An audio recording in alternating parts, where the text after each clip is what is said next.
Good evening, everyone. My name is Leah Pearson. I'm an Emerald Ambassador, and tonight we're going to talk about looking forward, thinking forward, possibility projecting. And I am going to open right away by saying, stop looking back. Stop looking back. And I'm saying this for me too. Like I wrote this and I'm like, I needed to hear this. So this is for me as much as it is for you. But looking back represents wanting to go back to what was, maybe when life was easier or to a past accomplishment. Looking back represents unbelief in a sense and even a desire for what was left behind. In the Bible, if you look at Lot's wife, she became a pillar of salt when she looked back. And there's various accounts in history, I researched this a little bit at one point, that indicate that that pillar that was Lot's wife actually stood even years later.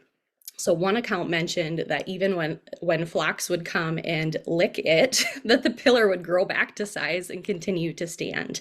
So she, Lot's wife, literally became a monument of unbelief. And so I want to ask you tonight, what are you called to do with your life? And even if you don't fully understand, put complete confidence in that dream that's in your heart.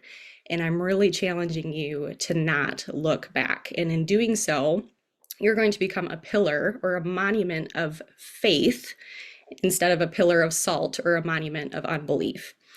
When called, Elisha burned his plow, slaughtered his oxen, and went forward. And when Jesus called the disciples, they dropped their nets and they followed him instantly.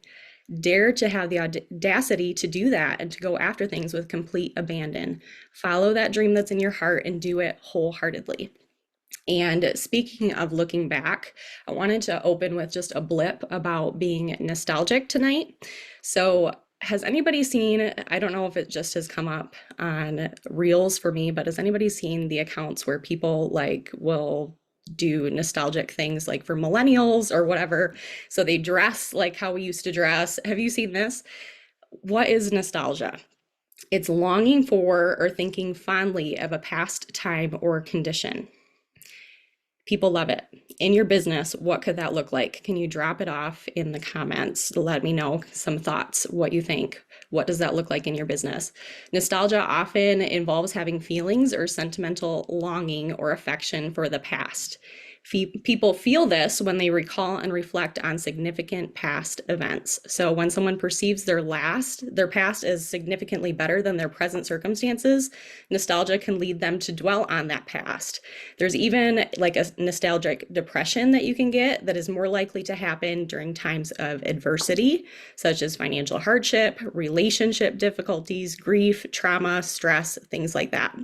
So this can be an issue that creeps up during difficult seasons of your personal life or even your business. Okay, I'm getting a weird notification. I think we're good. So possible dangers of nostalgia include stagnation, which is not moving forward or not growing.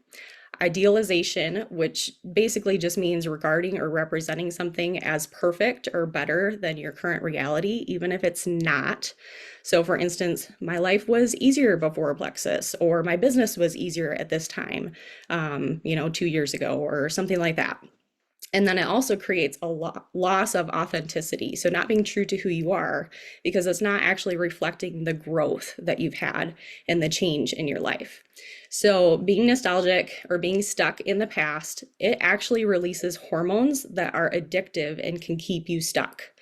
Are you addicted to looking back at what was, whether it's in your business, your life, past seasons, or maybe even with your accomplishments? Like, I was in the running for Silver Star at one point, or this one time I made the leaders board, or I had X amount of joins before, something like that. It's addictive to stay there. And it's also in a bad way, comforting and comfortable, right? So nostalgia was previously considered, I think in the 16 or 1700s, a mental illness. And what they basically said is it required immediate attention and intervention right away. Like, but what's really weird, like I said, with the reels that I have seen, and you just hear people like you all know those people that are like, oh, living in the past, back when I was the star quarterback, whatever. It's celebrated now and it's very common. And one reason why is our smartphone makes the past so easily accessible. So memories are always popping up. You got these old pictures that pop up. Oh, here's some pictures from yesterday. Here's this memory from 5 years ago. Facebook has the Facebook memories. I go on there every single day for post ideas mainly, but I still see the memories. I don't know about you guys, right? They're there. So being nostalgic, it can create some warm and fuzzy feelings, but staying focused there is detrimental for your goals, for your dreams, for the person that God created you to be, and for your business, and also for those that you are called to lead. So you staying put, it's way more than just about you not accomplishing what you're called to do, or maybe even what you want to do.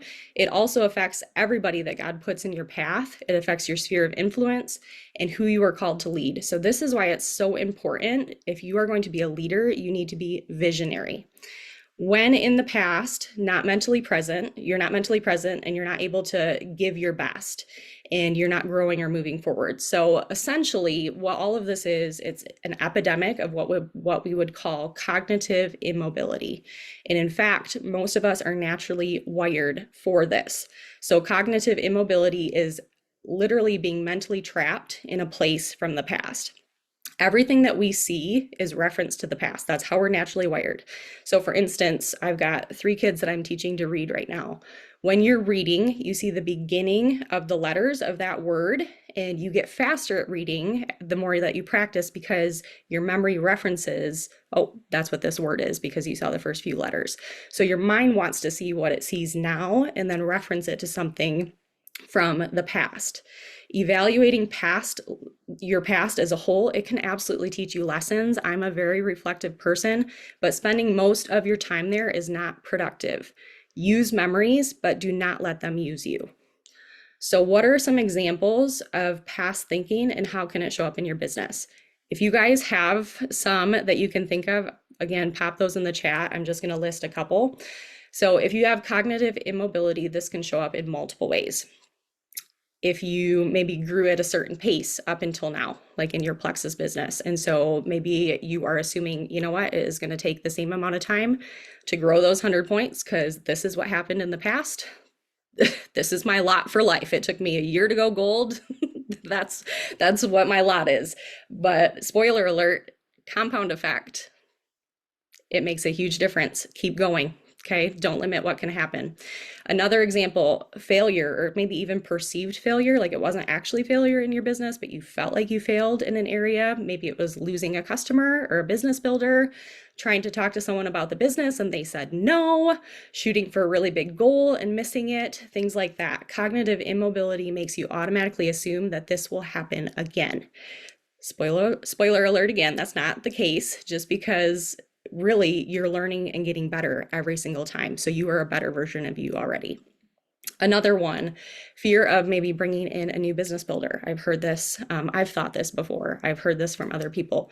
So maybe assuming that, you know what, I'm going to invest time into them and then they're going to leave because that happened before, something like that. Or maybe it's even like a past victory. Like I hit this amount of points before. I hit 420 points, but I just don't think that I can ever get there again. Or maybe like I cannot hit Ruby. Like I hit 420 and I think that's the best that I could do.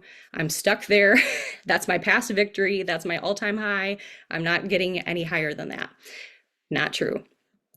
Maybe, you've said, I can't get somebody to join me because some people have said no right away. And that is normal and it's a part of the process. And that's something you can grow through as well. So there's a lot of things too, even before your Plexus journey, that also can affect your business and or your vision, because sometimes it creates like this false identity that you have built around that past experience. And so you look back to this past event or circumstance, and that is the lens for which you see yourself. For instance, I failed at this and this and this. I'm going to fail at Plexus too. I'm going to fail at whatever I put my hand to. Or I tried network marketing before. I wasn't successful. I thought I could maybe do it. I was wrong. I can't do this. Or my family always spoke over me that I never finish what I start, that I quit everything. I can't seem to get past that. That's who I am. I am going to quit at this too. Whatever. Just some examples there. So you're keeping your old identity and basically living in the past version of you. And that's like the not being realistic thing, like what I said before too. Like you're not taking into account the growth that you've had.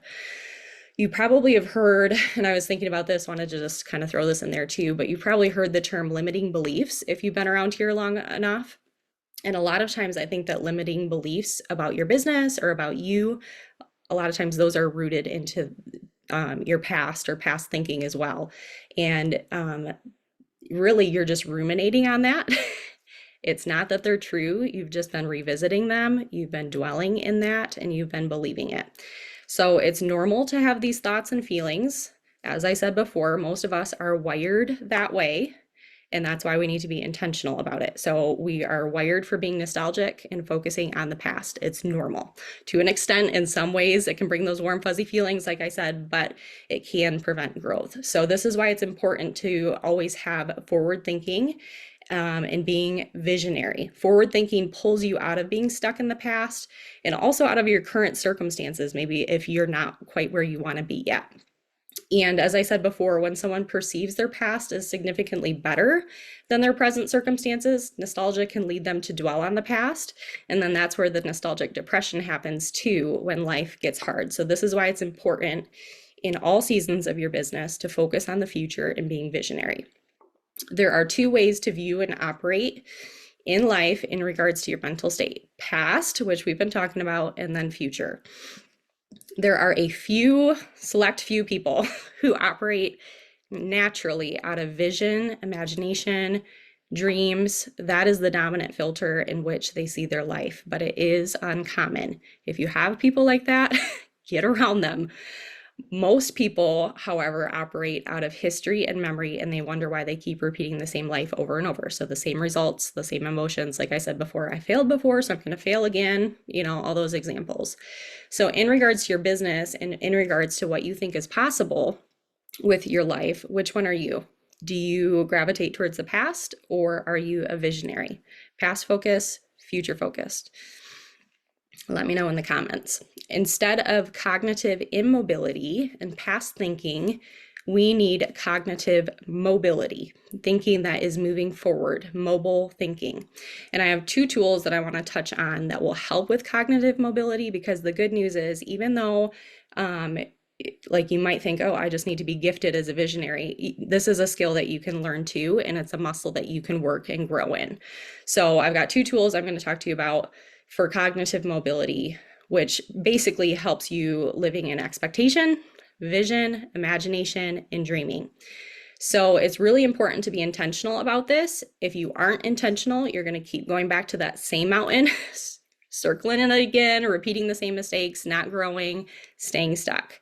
The only way that you can change is you have to be intentional in operating out of your imagination. So decide that you're going to be present and focus on the future instead of looking back at the past. If you want to be a monument of unbelief and a pillar of salt, you gotta keep looking backwards, right? Or do you want to be a monument of faith and belief? So how to help foster cognitive mobility? The first one is a really simple discipline. It's simple, but it's not easy to execute.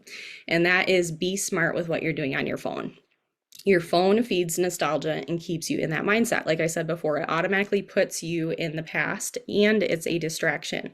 It feeds negatives. It can feed comparison. It's an unhealthy mental diet that you consume every single day.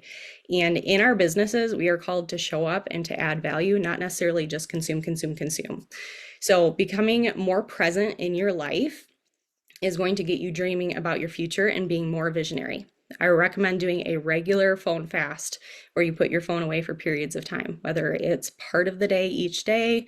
I've seen some diamonds, they say, I don't have my phone on me. It's in a drawer from 4 to 6 p.m. every day, because that's around, getting dinner ready and kids and sitting together as a family, whatever. You can do something like that. You could pick one day a week where you do a phone fast. Maybe it's every single Sunday. Like I've had some Sundays where I just leave my phone at home. I don't even take it into church. Whatever, like just pick, but just get really intentional about that and build it into your schedule. And this is automatically going to help you become less nostalgic. I'm not saying work less, but stop working. You know, the working where you're like just scrolling and looking for posts and not really like intentionally working. Stop doing that working. Not only does your phone feed nostalgia, but as I said, it's a distraction. And so having your phone just out of habit, but not being intentional, that's what makes you feel like you're working all the time.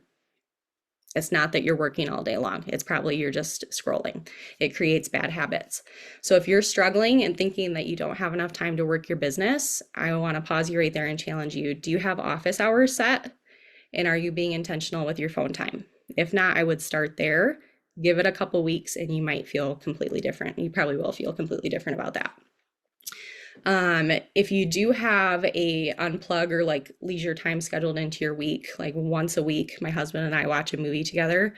I picked that because I really struggle to not work when I have my phone in my hand. It's like, oh, I'll just, message this person back really quick or whatever. Especially like, when you're in momentum, it's fun and it's exciting and you are going to be on your phone more. But as a whole, having a good discipline, I think is really, really helpful. So pick something where it's not your unplugged time on your phone. Scrolling is not recharging anyway.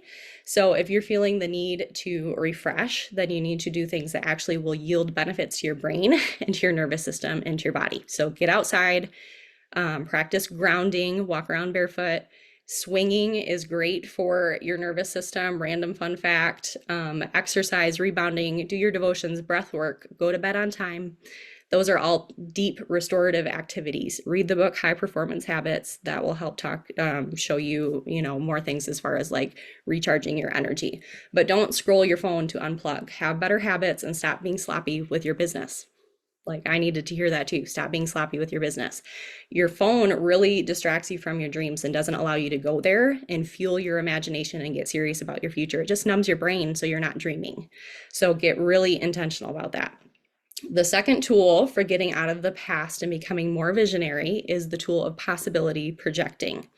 Possibility projecting is becoming obsessed with writing down in different ways wins, how to piece things together. If this happens and this happens, then this could happen, whether it's in your business, with your family, with your health, your fitness, your schedule, goals with, I even did this with, man, if I read this many books, then I would have this many that I read, like this many books per month, then I read this many books for the whole year. Like, look at that possibility, whatever area. So by doing this, you're always thinking about what's ahead, what's possible, and it's giving you something to look forward to. So rather than thinking about what was, what didn't work out, who you used to be, you're putting vision and potential victories in your brain and in front of you all the time. So draw up these possibility projections, like I said, in all areas, but in your business too. If you got 3 joins and so got 3 joins, next month, would you be set up so you could rank up next month? And then what would that mean from a financial standpoint? What would that provide for your family? How would that feel? What would that prove? Not that you're out to try to prove the world, but what would that prove? By accomplishing XYZ, maybe it shows that you are someone who sees things through, or you are successful, kind of like what we talked about before. So it's reiterating that. Always write it down. Be busy writing it down all the time. This is what you should be doing in your free time, not scrolling. I have whiteboards. You can probably see them right here. I have pieces of paper to my right here. I've got stuff on my desk. I am doing this all the time. I have a dream board to my right here. So the whiteboards, I have one for like monthly possibility projections, one for the year. Man, this is where I could be in December if this, and this. And then I have that dream board for more like long-term focus. And then I write in a journal every day too. And it starts with, I take notes when I'm reading my devotions or my books, things like that. I write out prayers, but then it also turns into dreaming with God every single morning and like possibility projecting with him, basically like, man, if this, and this, look at what could happen. So by making it a daily, a weekly, monthly habit, which I would recommend, you are casting a hopeful vision for yourself constantly. You're looking at the possibilities and your brain will go to work looking for how you can make it happen. So who here has been lacking urgency and expectation in their business recently? Anybody? Anybody? Getting into the habit of this is going to solve that. So keep the possibilities in front of you. It gives you something to look forward to and something to build towards. And you can do this as a family too. Like I said, with every area of your life. My husband and I do this. I do this with my kids. Possibility project, man, we could take this trip. We could go, we could, have this new house. We could be debt free. We could do a missions trip all together as a family by this date, set a timeline, and then how can you make it happen? And then also, I think it's really good because no part of your life is isolated. Your Plexus business can bring a lot of those possibilities to life. So attach that to it. How could your Plexus business bring those things to life? How could God help make that happen through your business? It's really just the same idea as, how it's the beginning of the week. And on Friday or Saturday, you've got this thing you're looking forward to. And just knowing that it's coming up makes you more present in your tasks. You get that checklist done. You get through what you got to do, right? Because you're looking forward to something. Same thing in your business. Possibility projecting forces you into imagination and dreams out of the past, out of the difficult present. And it's honestly going to be awkward for about 3 or 4 months. It is not easy to start because it's a muscle that you need to exercise, but you need to exercise it, and you cannot be relying on your sponsor for vision for the rest of your life. You can lean on them for a little while. They can build your belief. I still have conversations where I'm like, Jamie, just talk to me. Like, tell me about that yacht you're going to go on. It's like, it's always good to have those kinds of conversations. You can lean on your sponsor for a while, but ultimately you have to have vision because you know what's most important to you. So how exactly do you apply this to your business?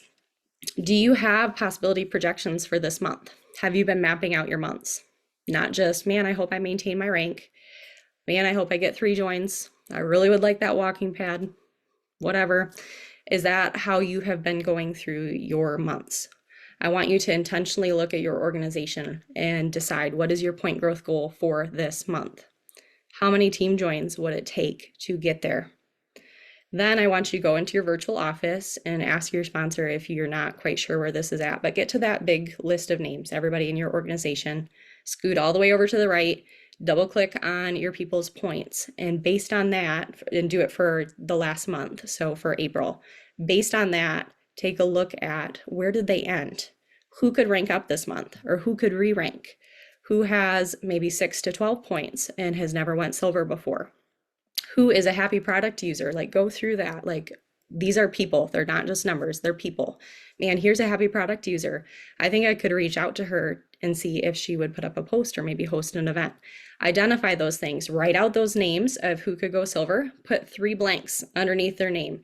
Write out who's working on your team or actively sharing. Write out who's that happy product user is, and then possibility project those things out. If so-and-so got 1 more join, she could be silver. If this person developed 2 silvers, you know what? I think they could go gold this month. If so-and-so did this at an event, you know what? I bet you she could go senior silver. And then based on that, all right, that would be maybe say 10 team joins for me. If I get 4 more, I'm growing by 50 points this month instead of going backwards or staying the same. That's huge. That's huge. But you wouldn't know that unless you break it down. So then thinking about, all right, I need 4 more joins in order to grow by those 50 points. Who am I reaching out to? How many people do I need to reach out to per day to get those joins? What does that look like? And if you don't know, talk to your sponsor. And actually, you know what? Maybe I bet you I can get one of those 4 people silver. So that would actually put me at X point growth goal, right? Like, don't stop there. So constantly be seeking out possibility. And by doing this, you are going to become solution oriented. So this is empowering. You're not stuck. You're not stagnant. This possibility projecting helps you become solution oriented. And that's what leaders are, is they are solution oriented. They don't let the excuses or the past keep them grounded or stuck. So urgently be seeking out possibility within your current team, with your potentials coming in. Keep that in front of you and work accordingly. So if you know that you need 10 joins, don't stop and just think, man, that number feels hard or bigger than I've ever done. Ask yourself, if it could happen, how could it happen? Always be open to that. If it could happen, how? Like, let's talk about that. Write it out. So what are you projecting toward in your business? You need to have specifics, and your sponsor can help with that too. always talk to them about it. So you need to always be focusing on point growth goal, developing new silvers, and new leaders. Those are basics that you always need to be looking for and possibility projecting. Always point growth, new silvers, new leaders. So are you working for a point growth goal every single month? You should. If you aren't intentional about it, those points are just going to trickle away. That's what's going to happen. So get specific about what you're projecting towards. Is it gold? Is it ruby? Is it you want to be a jewel this year? Is it in the next 2 months or in 6 months? Where do you want to be at the end of the year? We're almost halfway through this year already, which is super alarming to me, but that is where we're at. So if you could help so-and-so go senior silver and maybe they develop a silver, could that position you so that you can rank up to gold next month? Look at those possibilities. And then always, always, always attach. What will that mean for you? What will that mean for your family? You know, hitting ruby or whatever it is. Will it, like I said before, prove that you're successful and that you're an overcomer? Will it mean that you're going to be able to pay off that debt in the next 6 months because you're going to have X amount of extra income? Will it mean that you can start saving for Christmas and do a cash Christmas? Amen to that. The habit of possibility projecting is going to obliterate discouragement, doubt, and stagnation.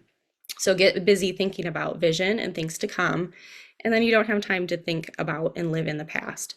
So I am going to give a quick disclaimer that I'm not saying that possibility projecting is a replacement for action, because action is going to be proof to yourself that you are going to be successful. Because look at me, I did do it. I did it. I took action.